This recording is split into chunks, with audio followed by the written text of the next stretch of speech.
Hello, nerds, geeks, and all variants in between. I'm Tony Diane, and this is Of Nerds and Geeks, pop culture from a certain point of view. Today, I'll be talking with Jeffery of MetaTrek about all things Star Trek. Although that's a lot of territory to cover, we'll primarily be talking about the original series and the first 6 movies. Let's check it out. Okay, I'm here with Jeffery from MetaTrek. How you doing, Jeffery? I'm good. How about yourself, Tony? I'm doing great, and I'm ready to talk all things Trek. But before we leap into that, I wanted to give our viewers a little chance to understand your YouTube channel, MetaTrek, where you talk virtually all things Trek. Absolutely. Yeah, my channel is mostly based on the original series, Next Generation, and the movies. And I like to go deep into subjects like mythology, archetypes, symbolism, and my most popular videos turn out to be the comparison videos that I've done, where I make comparisons between some of the plots of the movies and some of the episodes to see how they were inspired. And the most popular video that I have on there, my most popular long form video, is actually a comparison between Star Trek 3, the Search for Spock, and one of the first season episodes of The Next Generation. And my ultimate goal is just to really put new information out there about Star Trek. It's been so thoroughly discussed and researched and talked about, but I really want to show that Star Trek is still full of surprises, as I like to say. Absolutely. One of my favorites was your one about Picard refusing Q's gifts. Oh yeah.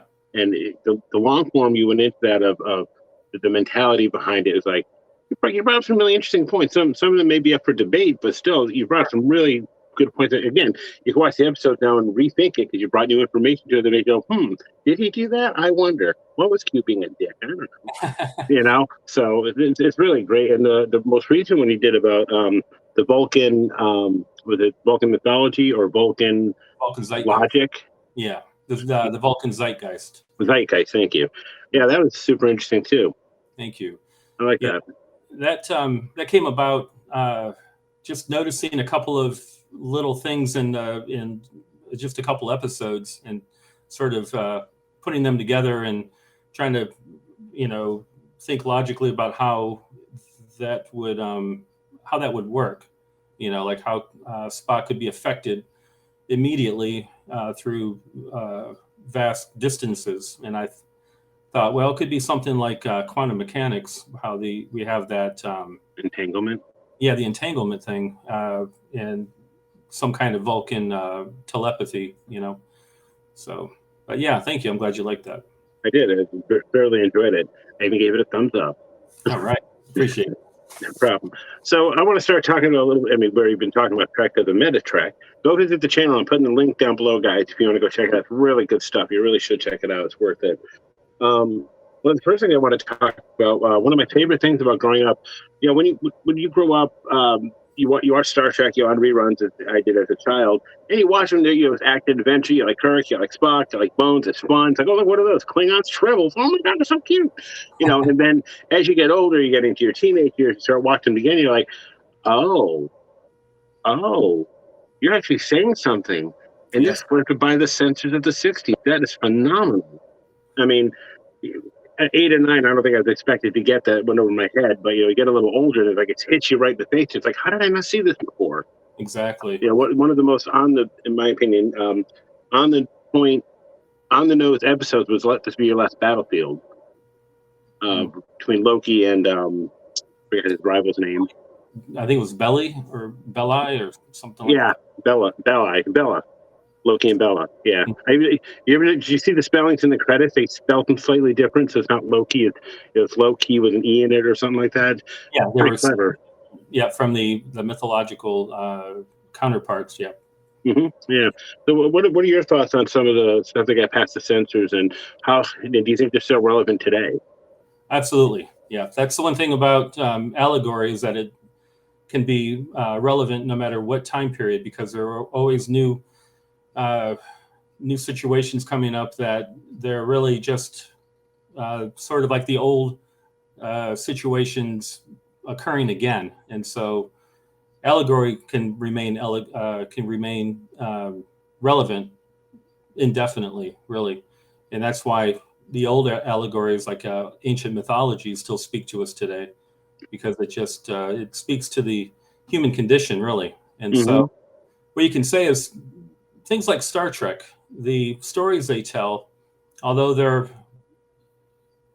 fictional, they're actually things that are happening all the time to people everywhere, and that's why we can relate to them on a more on a deeper level.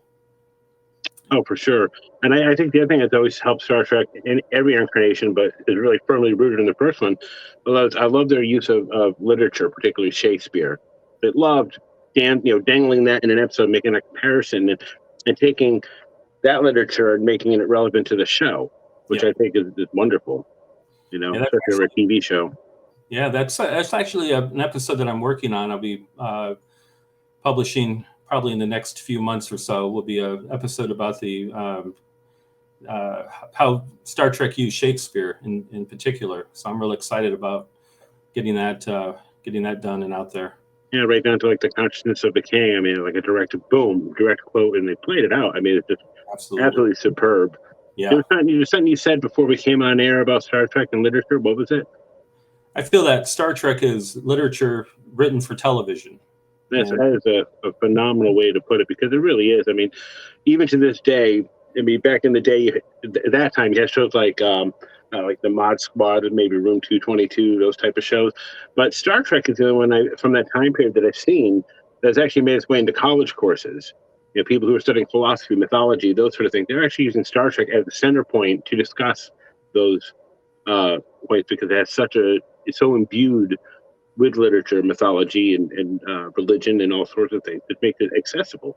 yes, yes, Star Trek is sufficiently complex and has sufficient depth that it can be a starting point for so many different like intellectual pursuits. And Yeah. I yeah, it's sort of like a focal point. You can use it to peer into and see deeper meanings and deeper significances that you may not see otherwise, actually. Absolutely. And again, the guides of using science fiction, really allows you to look at a situation from the abstract. Because if you're looking at aliens, you're not thinking about human beings. You're thinking about the problem. Yep. Whether Yep. it's race or religion, sex or whatever. You're thinking about the problem because you can't. I'm looking at a thing with horns or an Endorian or whatever. It's like I don't relate human things to it. But now that you're talking about this problem as a human, I relate to it. It's like, oh, okay, I get it. Yeah, it You sort of know, removes it a step so you can see it from a more universal perspective and maybe get some meaning out of it that you wouldn't if it was more uh, excuse me. more familiar. Yeah, I mean, like even today, I was thinking of before we came in, I was writing down some notes. Writing down one of my favorite episodes, "The Taste of Armageddon." Hmm. Um, Things like that, I think, even resonate today. With the political climate and the fear of the war in Ukraine, just even like polarization of our own uh, parties. Just thinking about where it could end up, and Oh you yeah, watch "Taste of Armageddon," you can see like an abstract of like it could get that wackadoo. Not sure. specifically, but it makes you think, and And people, again, making relevant. yes, absolutely, yep. And even to the point of people willing to end themselves, for the belief in that episode, people would step into disintegration chambers, and Right. you have people who, in just a couple years ago, did some things that they shouldn't have, and now a lot of them are actually going to jail over it. Some of them for quite a long time. So it is similar to to what they did in that episode. It's true. But like And Spock says, evil cannot flourish without followers, right? that's right. Yep. Spock, man. I mean, I could do a whole episode on just Spock. I love his quotes. I love his logic, and I love the way he reframes things from his Vulcan mind. It just really kind of like either slaps you in the face or it makes you think of things in a new way, right? Yeah. Yes. Yeah. Absolutely. I can never memorize it from heart, but the speech he gave to Trelane, like, I object to you. I object to power without control. I object to power without productive creativity or something. It blew me away. Yes. Yeah. And intellect without order. I think something like that too. And yeah, that was really profound. And I wanted to say that we're talking about like Let That Be Your Last Battlefield and some of the allegorical content of Star Mhm. Trek. Roddenberry thought of himself as being a modern day Jonathan Swift, who he wrote Gulliver Travels. Right. And that was written as an allegory for the Royalty and the peasants and whatnot. yeah, yep. And probably the biggest difference between what Swift was doing and what Roddenberry was doing was that Swift could have actually had his head chopped off for some of the things that he was saying, and that's why he did that. Gave his commentary in the form of an allegory, was to so he could get away with saying the things that otherwise, he would have he could have been killed for. And Roddenberry, of course, he could have been taken off the air for some of the things that he was saying had they realized. Yeah, but speaking of allegory and talking about the stories being relevant to everyone at all times, what I do love is the fact that the other thing you get to realize as you get older, like the crew of the Enterprise is actually Spaceship Earth. Yes. Because you have the African American, you have the Asian American, or Asian I should say, the Scottish, the alien, and the white guy and stuff. So it's just really neat that he was allowed to put, and even the Russian eventually with Chekhov. But it's amazing that he was allowed to put all that into one crew on a TV show in the '50s. If you think about it. Yeah, and that's actually one reason why, for example, he named Sulu Sulu, is because there's my understanding is there's a sea, I think it's called Sulu, the Sulu Sea, which touches the borders of a lot of different Chinese countries, and that way it was sort of a pan-Asian reference, so you could include all of Asia. Smart. Asia, yeah, absolutely brilliant. And also, talking about the Enterprise as being Starship Earth, it also is a really good representation of a mythological world as well. A cosmological world, complete with the central mountain, with the Mount Olympus sitting on the top. Where the bridge essentially sits on the top of that. Right. Protrusion. That's sort of like the plane of the Earth. The saucer section would be like the old concept of what the world was like a saucer, with a mountain in the middle, and the secondary hall representing the oceanic underworld, where energies rise up out of. It's where the energies that come that power the ship, and it's all laid out pretty well, actually. Yeah, a lot of times it's funny, especially when there's a threat, obviously, but a lot of times engineering is toned in red in the old boys too. It's like very like Inferno-esque, whether that's intentional or not. But it was just, to your analogy, that's pretty good. And also too, you look at like Sick Bay, and that was sort of had blue tones to it, very very cool and almost oceanic in its own right. And then you've got Sick Bay, or the engineering that, like you said, had the reddish colors to it, and the red engines and all that. You find that in the movie Star Trek: The Motion Picture, I feel like they got the oceanic aspect of it right. It almost looked like light reflecting off from water. If the ripples, the light ripples that you would see on the walls and whatnot down in engineering. And Scotty is the kind of like the embodiment of the old man of the sea, and he even had his Trident scanner. If you recall that device he had that had the 3 prongs sticking out of it. That's right. Yeah. Very much so. Well, it also makes a lot of sense too, since starships and Star Trek stuff base a lot of their procedure and protocol on naval procedures, because Roddenberry was in the Navy. Yep.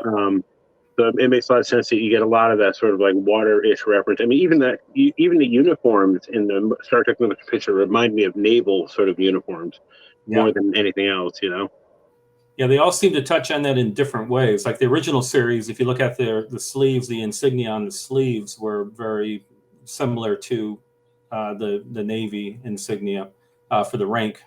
And although if you look at it, you'll see that it's based on it. It isn't actually accurate to the Navy. But and then in Star Trek II onward, they have a little different style of naval uniform going on.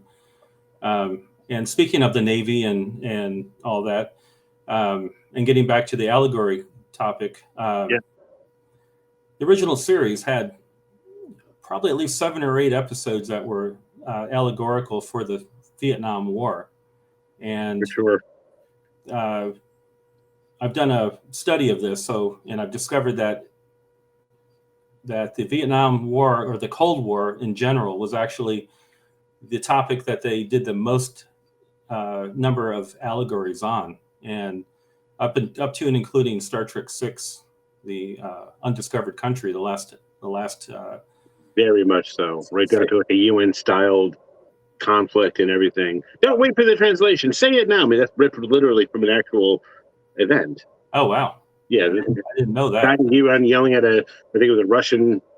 Correct me if I'm wrong, guys, but I think it was a Russian or Japanese delegate. He's like, "Don't wait for the translation. Answer it now," because he was just so pissed. And they literally used that in the scene, which I thought was like brilliant.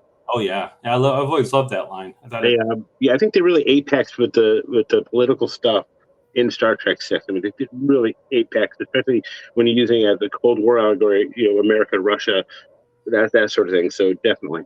Yeah, it was a beautiful way of wrapping that up. And at the time, of course, the Cold War was basically over. It was ending, and they wanted to reflect that in the movie as well. But now, interestingly, what comes in to be the second most discussed allegory is actually bigotry in Star Trek. They talk about that a lot. And one thing that I've realized is that they often talked about war and bigotry together. Let That Be Your Last Battlefield is a perfect example of that.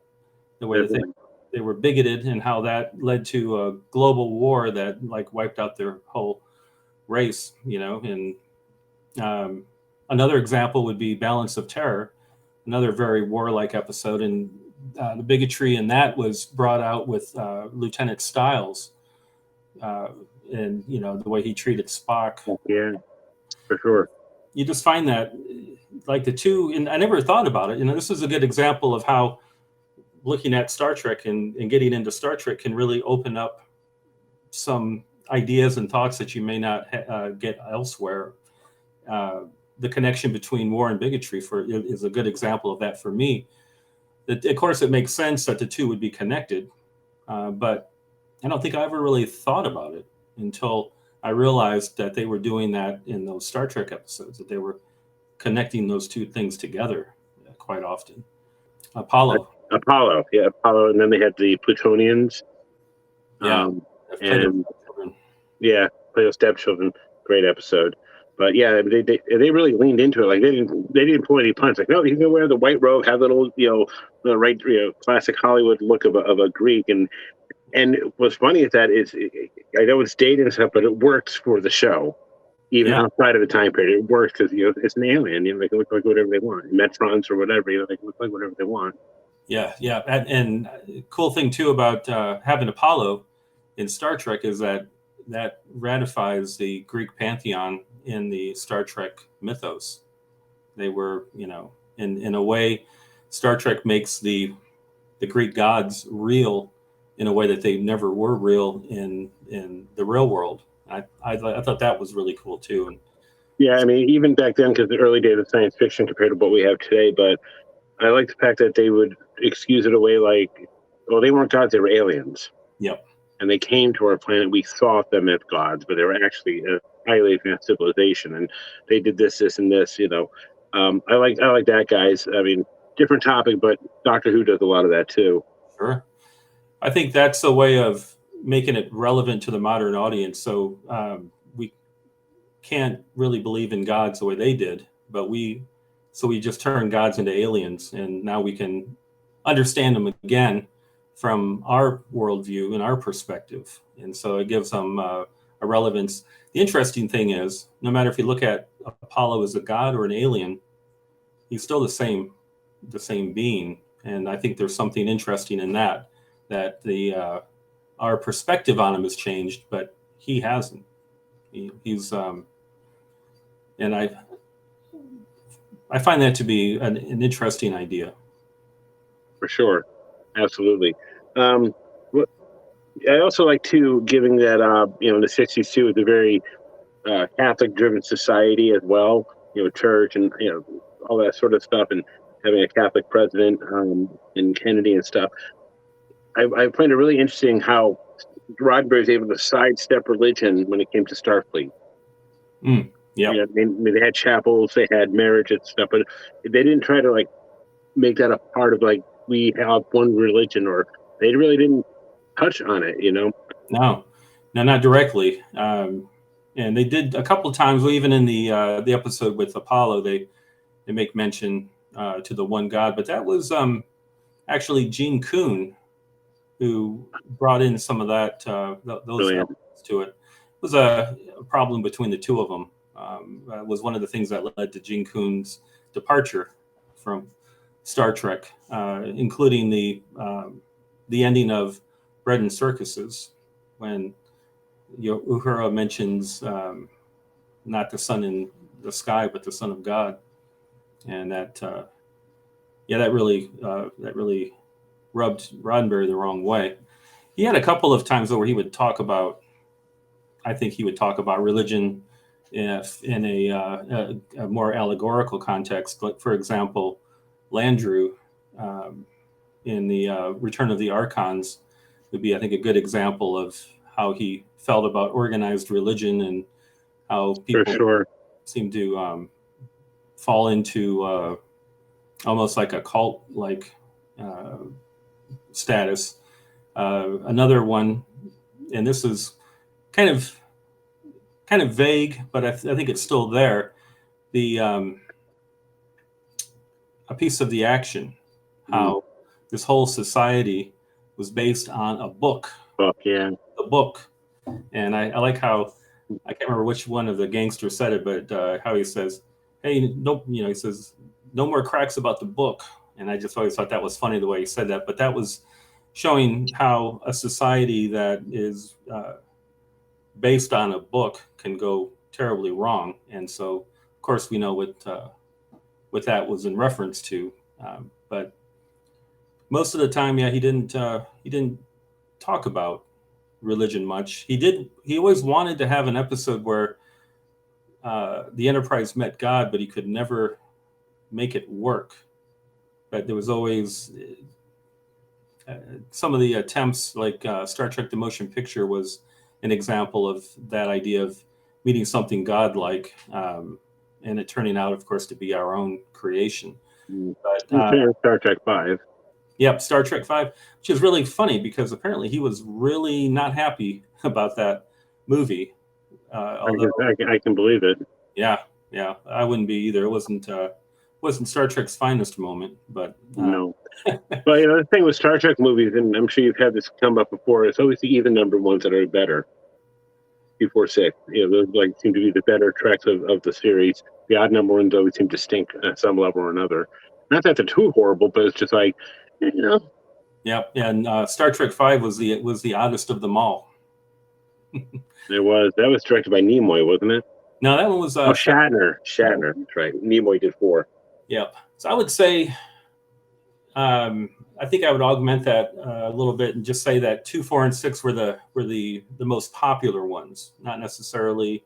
And it is generally said that they were the best ones, but I think the other ones had their merits as well, especially. Oh, absolutely. I wasn't dissing them. I'm just saying. Sure. That's why I was saying that it's more like they're the most popular ones, in general, for general audiences. But the first, the first one in Star Trek 3, I like them both a lot. Star Trek 5, I'll still watch it every once in a while. I'm not a big fan of it, but I'm not a real big fan of Star Trek 6 either. I think there's a lot of little things. The more I've watched that over the years, the less I've liked that one.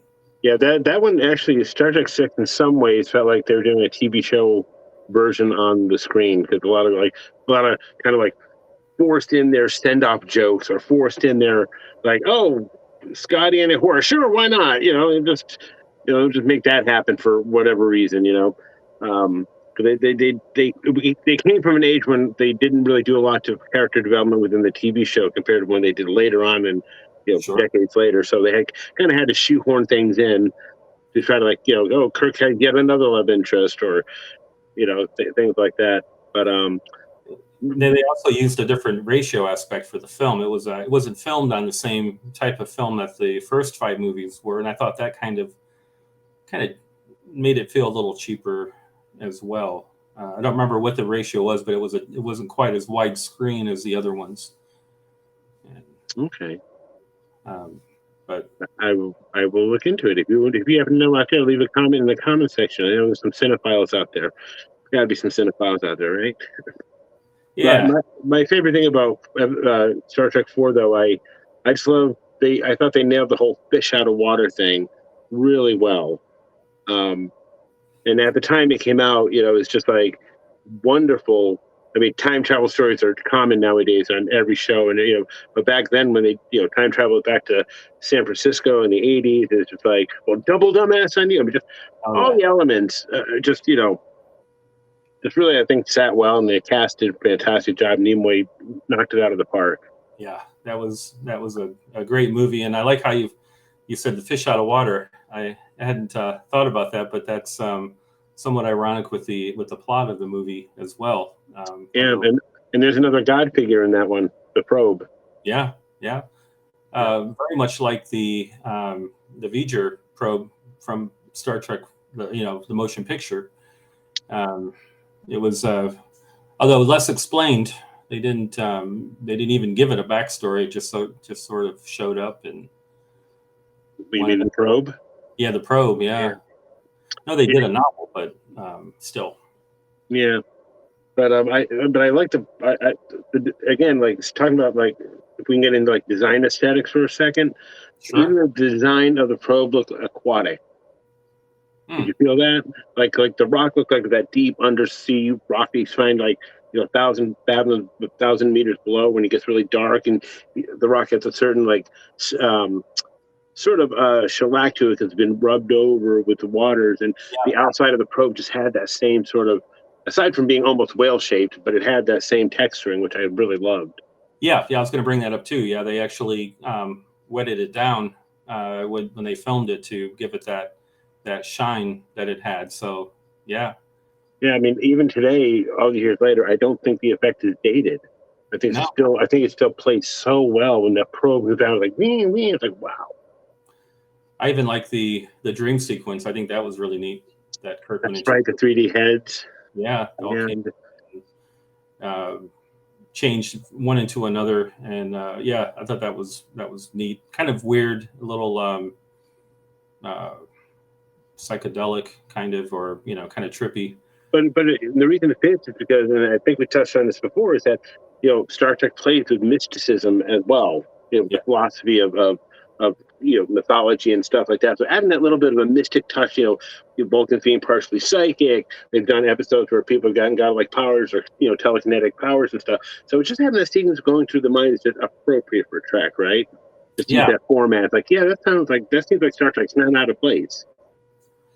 Yeah, they did a lot of mystic kind of stuff. Anytime that you would have a non-corporeal life form, that's really getting into more fantasy elements and mysticism, and they were able to take different cultures, like the Vulcan culture. They made them very mystical, which is really interesting. Or very logical too. So, and an interesting dichotomy with them. Well, yeah. Also going into design aesthetics, but even with cultural aesthetics too. The more they did the Vulcan stuff, the more you saw the rituals, even down to their beautiful, almost musical-like note language and stuff. You could really see the emphasis, and I hope this was their impetus. I really do. But it looks like they put a lot of idea or emphasis on making their culture and their design force the Vulcans to be logical and not warlike. Everything was born out of that, like it shows their intelligence and their battle to become logical. When you see like some of the more like asymmetrical or designs that are like look more intellectually designed because they've been crafting for hundreds of years, and this is the level of art they're at now because they were so warlike. And you can still see a bit of that savagery in there, especially when they do the whole Ponfar ritual. Oh yeah, And it's wonderful. It has to come out somewhere, and also with the I can't remember what was that called that Sarek got eventually, the Benzine disease or something, where you project emotions onto others around you. They just used that on the last episode of Lower Decks. Oh yeah. They they have to get rid of that somehow. And if you think about it too, again going back to Return of the Archons, how they had that festival, which was, to me, that was Landru getting rid of all of the chaotic, the purge, stuff that built up over a year's period, and there has to be some outlet for that. So that's like this moment of chaos that you can get rid of all of that. Well, the Romans used to have a holiday called Saturnalia, which basically was the same thing. Yeah. I mean, you go nuts through the street for a weekend and you get it out of your system. Okay, now we go back to society, civilized. Yeah, and that's what holidays were really for, was to give the people a chance to let things out. And right now we have Mardi Gras as an example of that. And I think Saturnalia, that was around the same time that we have Christmas, I believe. Correct. And when they were trying to convert the pagans, they was like, oh, Saturnalia is cool, but we've got the birth of Christ. Yeah. Let's replace one for the other. Sure. So that was one of their big selling points.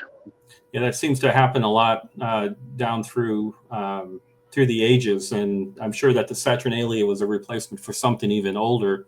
What you find too is that eventually, if you trace all that stuff back far enough, what it really goes back to is astrology and the changing of the seasons and all that. Like that's right around the beginning of the winter solstice is right there, and so that's what it ultimately they all are based on, the calendar and the year, but generally they and we even today generally have about one holiday per month, which you'll find.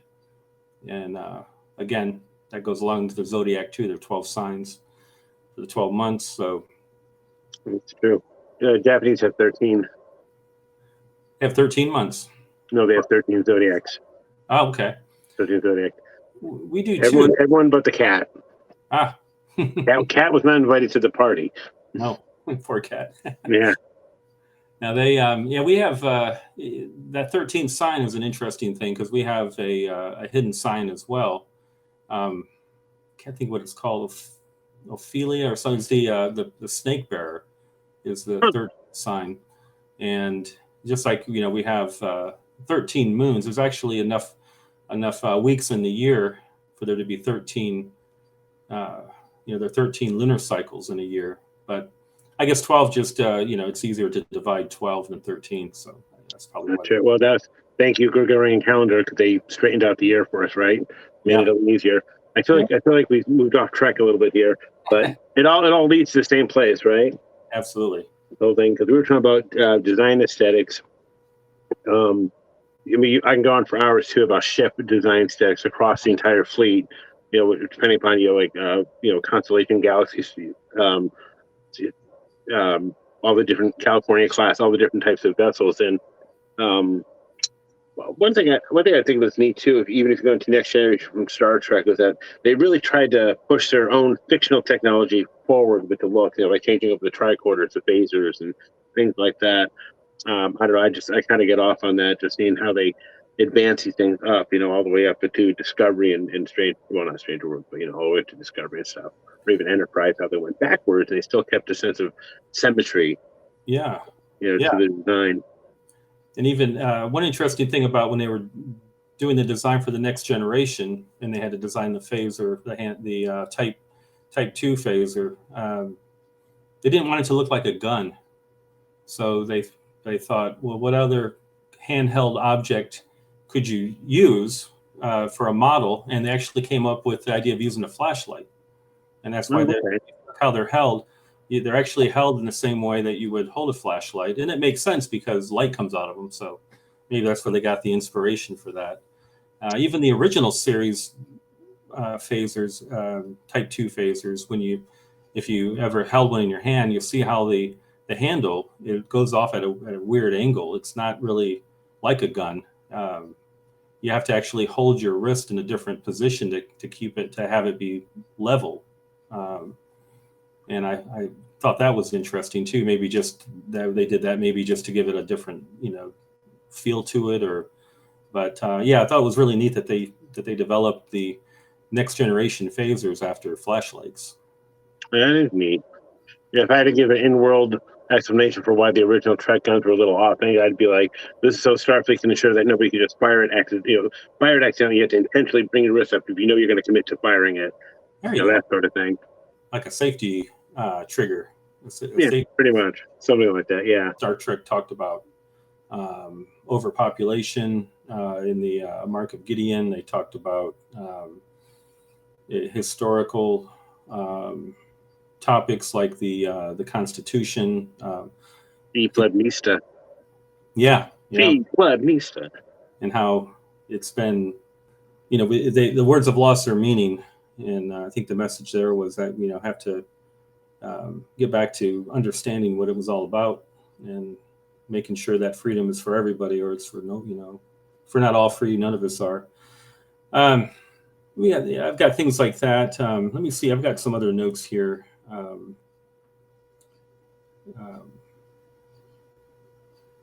There's one thing I would like to say, actually, is just that Star Trek was, I think that's kind of an interesting idea, that Star Trek was really good at telling two stories at once.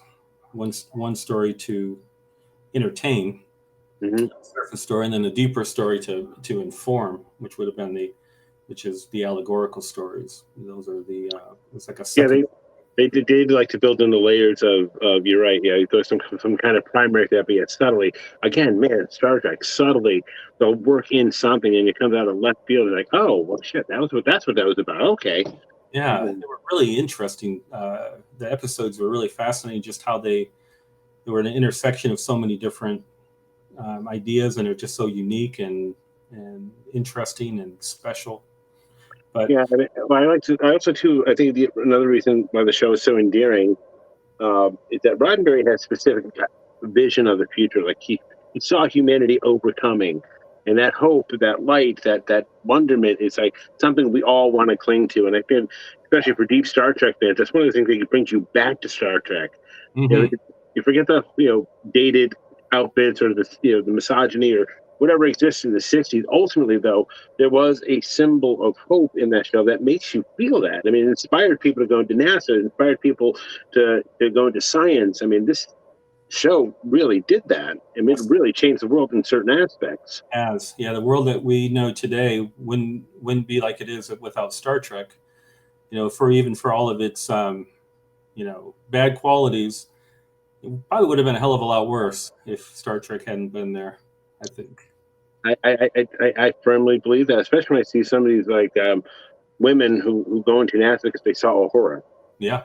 And like, she can do it, I can do it. Yeah.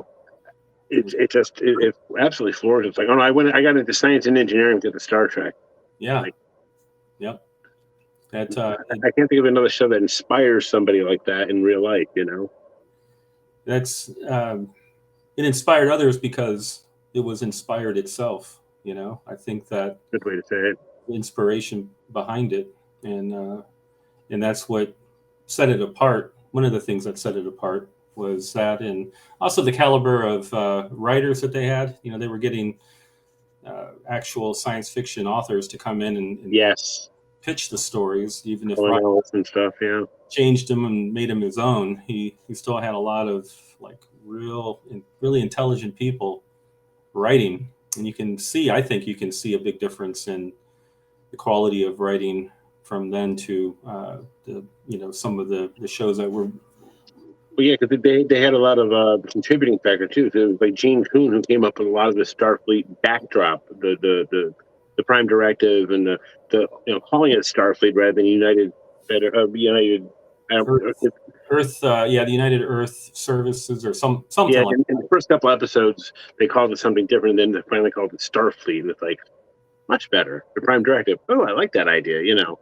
Yeah, he came up with a lot of those, and it was interesting to watch how Star Trek evolved and the characters. It was almost like the universe itself was evolving and coming into shape, and the characters sort of evolved with it.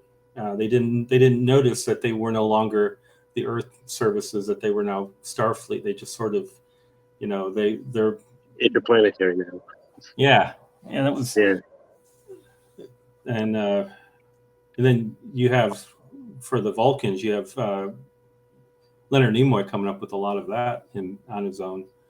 Oh, including a Jewish thing that he saw. Like, yeah, absolutely. I think everyone knows that story. Like, I hope.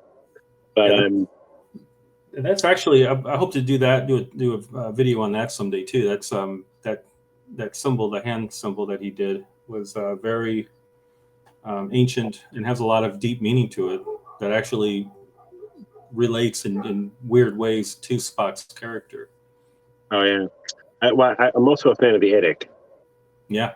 I love that concept. I was probably again shoehorned in there here and there, but it's like for me, it stuck with me. Infinite diversity and infinite combinations. Like, yes, I'm a fan of that concept. It's just that is really interesting, and interesting how it was shoehorned into the show. Like you said, Roddenberry wanted to sell a particular trinket that he'd come up with, and he connected the Edict to the symbol.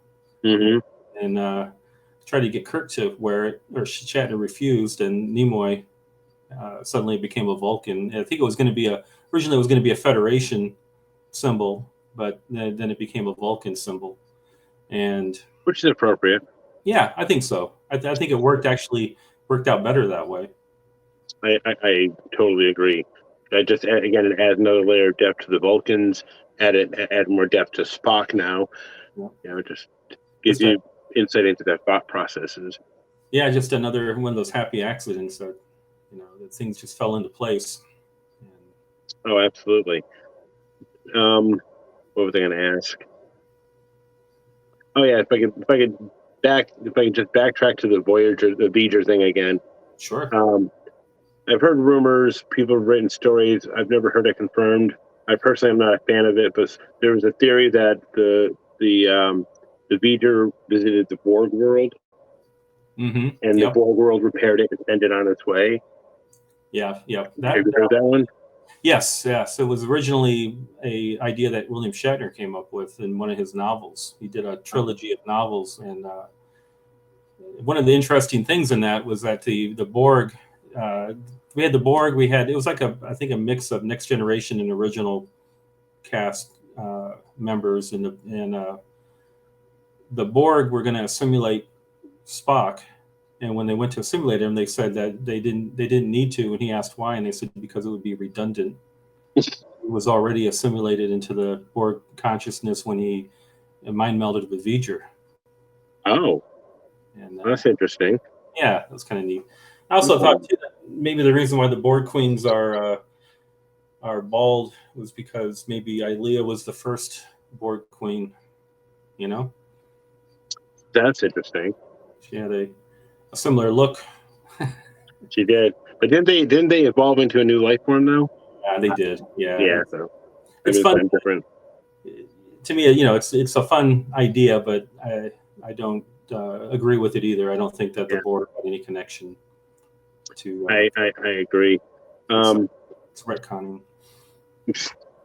One of the most interesting, obviously, one of the most interesting alien species that I always wanted to come into Next Generation were the Organians. The Organian. That would have been really neat to see how they would have continued to shape things, because they had a big influence on like the Klingon and. That's why they got the Organian Peace Treaty. Yeah. But I thought it'd been really neat to have them. I don't know how. I'm sure they would have written something wonderful, but like in the middle of like Wolf 359 or something. right in the middle of a Borg huge conflict. They have Borg violence. They don't like it at any level, clearly, because of that evolved. Yeah. And the fact that they got involved on what could have been a potential bad war for the Klingons and the Federation, then the Borg come along is like, wouldn't it be neat if the Organians decide to step in at that moment? How would the Borg try to deal with the Organians? Because you can't reason with the Borg, so it would have been interesting. Yeah, that would have been. I've also thought too, like, what if Q got involved there? You know how Q, in a later episode, saves Picard's life when he's fatally injured, and you wonder why would he step in certain times and not others? Like when the Borg kidnapped Picard, where was Q to save him that time? Well, it's kind of Q's fault that they even have the Borg, right?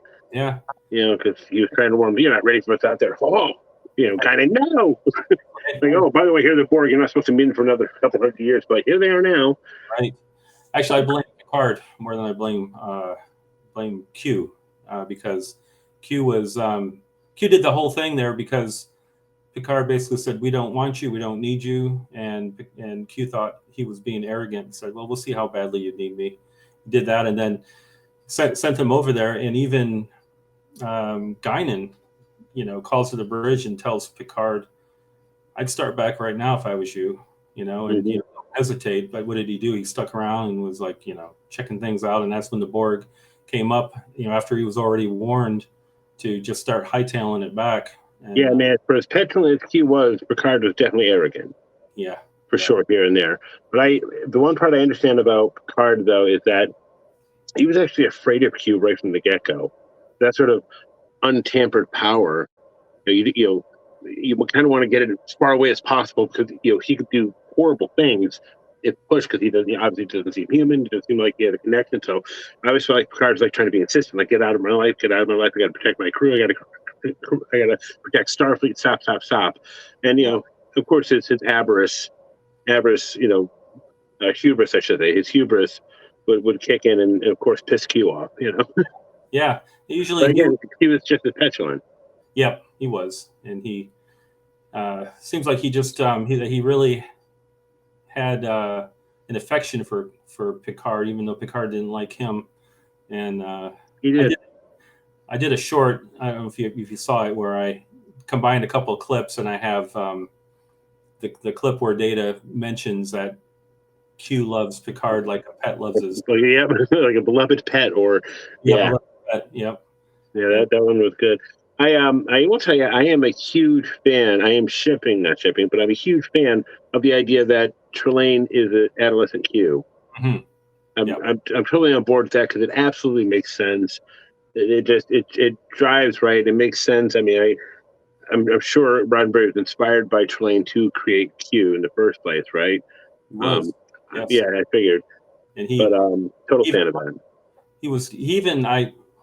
I heard somewhere that he had even, wanted to get, was his name William Campbell, the guy who Q? Yep.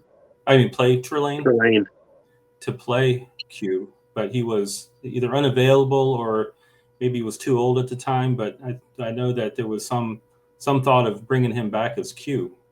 So I would have been interested. Well, you can't go wrong with John Delancey. I was going to say, I'm glad they got him. Freaking love that man. In fact, Q might have been a one-off character if it hadn't been for Delancey and his performance. That's true. Well, I'm sure you've heard Delancey speak.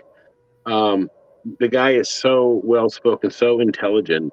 Mm-hmm. I just love the way he views it about. Have you ever heard Spock versus Q? The audiobook? I had it on tape. Yeah, me too. Mm-hmm. Absolutely love that. The back and forth rhetoric is just, you can feel the two actors just going at it, like they're eating the stage up together. It's beautiful. Apparently, they went on tour with that, and I think they did more than one audio tape together. Didn't they do a couple of them? Yeah, they did a second one. It wasn't as good. Yeah. The first one, but yeah, they did. I know they did a second one. I don't know if they did a third. I know a lot of them got together to do a lot of the Next Generation cast. I think some of the old cast got together and did a version of War of the Worlds. Yeah, I remember hearing about that. I don't think I listened to that one, but I've heard of it. It was pretty good. I think it's what's it called, Seeing Eye Theater or Seeing Eye Theater Hearing. Oh God, I don't remember the name of the production group. Hmm. But anyways, yeah, it was good. It was well done, Yeah. definitely.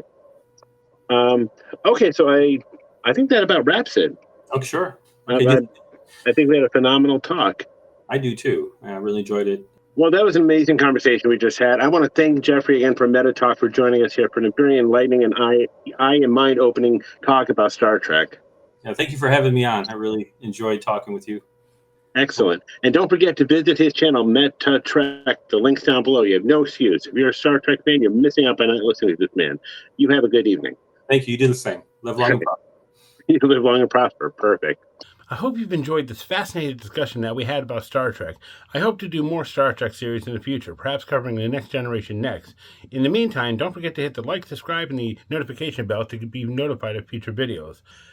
In the meantime, don't forget to check out my online store with lots of swag with artwork by yours truly. In the meantime, don't forget, live long and prosper.